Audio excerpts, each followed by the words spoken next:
السلام عليكم ورحمة الله وبركاته. الحمد لله رب العالمين، والصلاة والسلام على أشرف الأنبياء والمرسلين نبينا محمد وعلى آله وأصحابه أجمعين، أما بعد. طلابي رحمني ورحمكم الله، الحمد لله الذي من علينا هذا اليوم بنعمه الوافرة وأفضاله الجزيلة.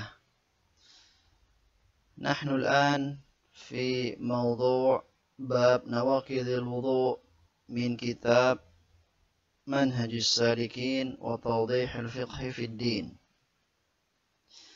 Taib, para santri, kita memasuki bab pembatal-pembatal wudu.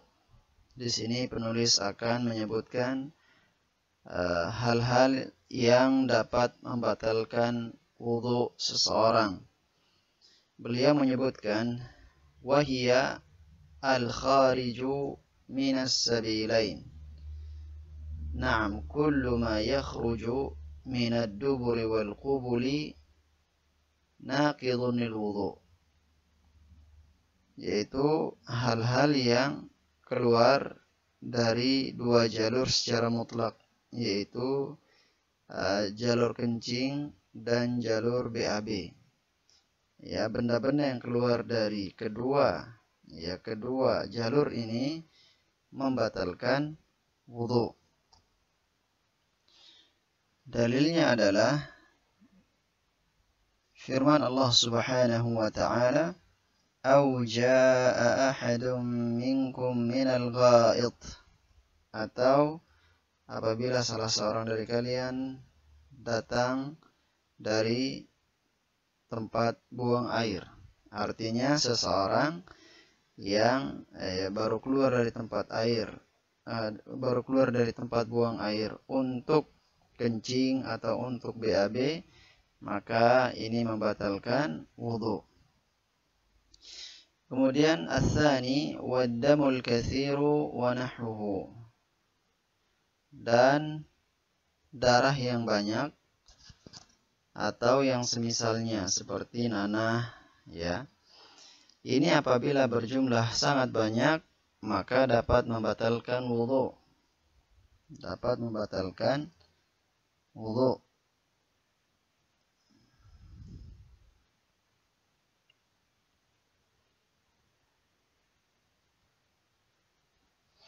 Sebagaimana hadis Rasulullah sallallahu alaihi wasallam tentang orang yang mimisan. Beliau mengatakan, "Idza ahdatsa ahadukum fis salati falyumsik bi anfihi thumma liyakhruj." Apabila salah seorang di antara kalian berhadas ketika salat, maka hendaklah dia tahan hidungnya. Ya, hidung yang keluar darah itu hendaknya dia tahan. Kemudian hendaklah dia keluar dari sholatnya. Hal ini menunjukkan bahwa orang yang terkena mimisan, maka hendaknya ia memutus sholatnya. Karena darah yang banyak yang keluar dari hidung saat mimisan itu membatalkan wudu, sehingga sholatnya pun batal. Ini yang kedua.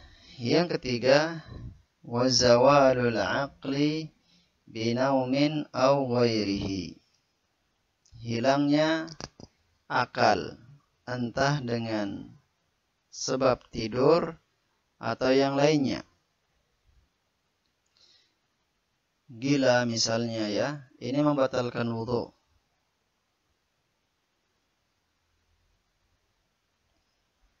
Mengapa hilangnya akal dengan tidur ini membatalkan wudu? Hal ini disebabkan sebuah hadis yang menjelaskan tentang hal tersebut. Rasulullah sallallahu alaihi wasallam bersabda, "Al-'ainu wika'us sah." Mata itu adalah tali yang akan menutup ya lubang belakang manusia. Fa idza namatil ainan istatlaqal wika. Apabila mata itu tertidur, maka ya tali ikatan dari bagian belakang tubuh kita ini atau pantat kita ini akan terbuka. Artinya ketika seseorang tertidur, dia tidak merasakan apa yang keluar ya dari pantatnya. Sehingga orang yang tertidur dengan tidur yang nyenyak ya disunahkan untuk berwudu karena sangat dikhawatirkan keluar sesuatu sedangkan ia tidak merasakannya. Kemudian yang keempat, wa aklu lahmil jazur, memakan daging al-jazur ay al-ibil atau unta ya, daging unta. Jadi daging unta ini dapat membatalkan wudu. Hal ini berdasarkan sabda Rasulullah sallallahu alaihi wasallam ketika beliau ditanya, ana tawadda'u min luhumil ghanam, wahai Rasulullah, apakah kami perlu berwudu setelah makan kambing? Beliau mengatakan in syi'ta, ya beliau bersabda in syi'ta, kalau engkau mau silahkan engkau berwudu. Qala ana tawadda'u min luhumil ibil, beliau ditanya lagi, apakah perlu kami berwudu setelah makan daging unta? Beliau mengatakan na'am, iya. Jadi kalau kita perhatikan Rasulullah sallallahu alaihi wasallam menjawab dengan dua jawaban yang berbeda. Ketika beliau ditanya tentang makan daging kambing, beliau memberikan pilihan. Silahkan yang mau berwudu, silahkan berwudu. Yang tidak mau juga tidak apa-apa. Namun ketika beliau ditanya tentang daging unta, beliau mengatakan, iya, hendaknya engkau berwudu. Maka dari sini ulama menyimpulkan bahwa memakan daging unta dapat menyebabkan batalnya wudu seseorang. Kemudian yang kelima, wa massul mar'ati bisyahwah, menyentuh wanita dengan syahwat. Ya, ini permasalahan khilafiyah dan di sini beliau ya memilih pendapat ya bahwa menyentuh wanita ini akan batal bila disertai dengan syahwat. Kemudian yang keenam, massu wa massu al-farji. Ya. Memegang kemaluan, baik kemaluan sendiri atau kemaluan orang lain, ya dapat membatalkan wudu. Kemudian yang ketujuh, taghsilul mayyit. Taghsilul mayyit, ya memandikan mayit dapat membatalkan wudu. Disebutkan dalam sebuah hadis yang marfu', Nabi alaihi salatu wassalam bersabda, man ghassala mayyitan falyaghtasil wa man hamalahu falyatawadda. Barang siapa yang memandikan mayit, hendaklah dia mandi. Dan barang siapa yang mengangkat mayit, maka hendaklah dia berwudu. Ya, dijelaskan oleh para ulama bahwa mandi setelah memandikan mayit itu hukumnya sunnah. Ya, hukumnya sunnah. Adapun berwudu, maka ini ya diharuskan bagi dia apabila dia ingin melaksanakan salat. Mengapa demikian? Karena ya hadis, potongan hadis yang berikutnya disebutkan waman hamalahu falyatawadda. Barang siapa yang mengangkat mayit, ya ini mengangkat memeluk mayit, ya maksudnya adalah mengangkat mayit dengan tangannya, ya bukan mayit yang ada di keranda, maka dia harus berwudu. Artinya hukumnya ini juga berlaku bagi dia yang memandikan mayit. Ya, hendaknya dia berwudu apabila dia ingin sholat. Kemudian yang kedelapan, as-samin war-riddah wa hiya tuhbitul a'mala kullaha. Yang kedelapan, murtad. Murtad ini dapat menghapus seluruh amalan termasuk juga wudu. Wa hiya tuhbitul a'mala kullaha.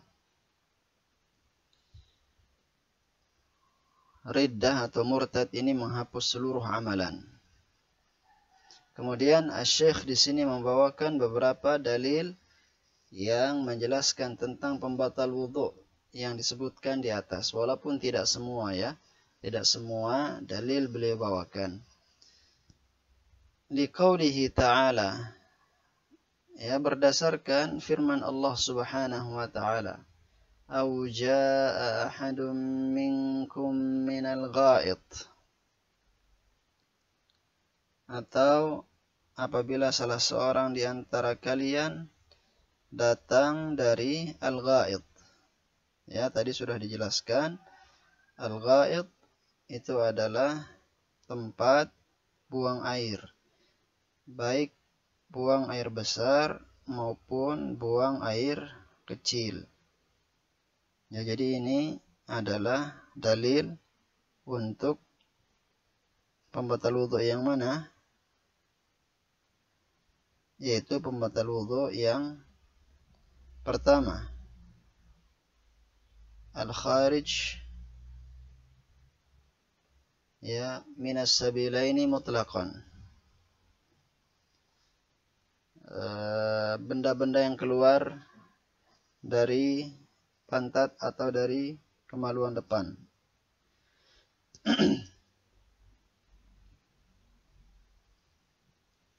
Itu diperintahkan untuk berwudu apabila ingin melaksanakan sholat. Aw lamastumun nisa, atau engkau memegang wanita. Ya, memegang wanita, dan tadi sudah disebutkan memegang wanita yang disertai dengan syahwat. Itulah yang membatalkan wudu.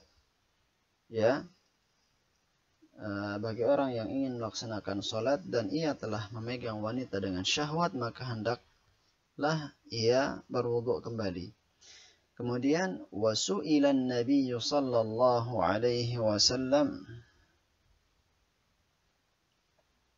Nabi sallallahu alaihi wasallam pernah ditanya, ana tawadda'u min luhumil ibil, apakah kami perlu berwudu setelah memakan daging unta? Ya, maka beliau menjawab na'am, dengan sighatul jazm, dengan jawaban pasti. Ya, tidak memberikan pilihan. Ya, dan telah disebutkan berdasarkan hadis ini, ya para ulama menjelaskan atau menyimpulkan hukum bahwa memakan daging unta itu dapat menyebabkan batalnya wudu. Kemudian waqala fil khuffain, Nabi sallallahu alaihi wasallam bersabda tentang mengusap di atas sepatu, ya pernah kita bahas ini. Beliau mengatakan walakin min ghaitin wa baulin wa naumin. Jadi orang yang ingin mengusap di atas sepatu, ya mengusap di atas sepatu ketika dia berwudu, tidak diperkenankan apabila dia dalam kondisi janabah, dia harus mandi. Ya, kondisi yang diperkenankan adalah apabila dia berhadas dengan hadas yang kecil, entah itu dengan ghaid atau baul atau naum. Nah, di sini disebutkan walakin min ghaitin, ghaid ini buang air besar, wa baulin, baul ini adalah kencing, wa naumin, dan naum ini adalah tidur. Jadi, ya ketika dia berhadas dengan hadas kecil dengan sebab ghaid, buang air besar, baul, kencing, atau naum, yaitu tidur, maka pada saat itu apabila dia ingin berwudu, maka diperbolehkan untuk ya mengusap di atas sepatu. Artinya apa? Ghaid adalah pembatal wudhu. Baul adalah pembatal wudhu. Naum adalah pembatal wudhu. Wallahu ta'ala a'la wa a'lam. Demikian video kita pada hari ini. Semoga Allah subhanahu wa ta'ala memberikan keberkahan kepada kita semua. Ya, dilampangkan kemudahan-kemudahan oleh Allah subhanahu wa ta'ala, baik urusan dunia maupun urusan-urusan agama kita. Kita tutup video kita dengan mengucapkan doa kafaratul majlis. Subhanakallahumma wa bihamdik, asyhadu an la ilaha illa ant, astaghfiruka wa atubu ilaik. Assalamualaikum warahmatullahi wabarakatuh.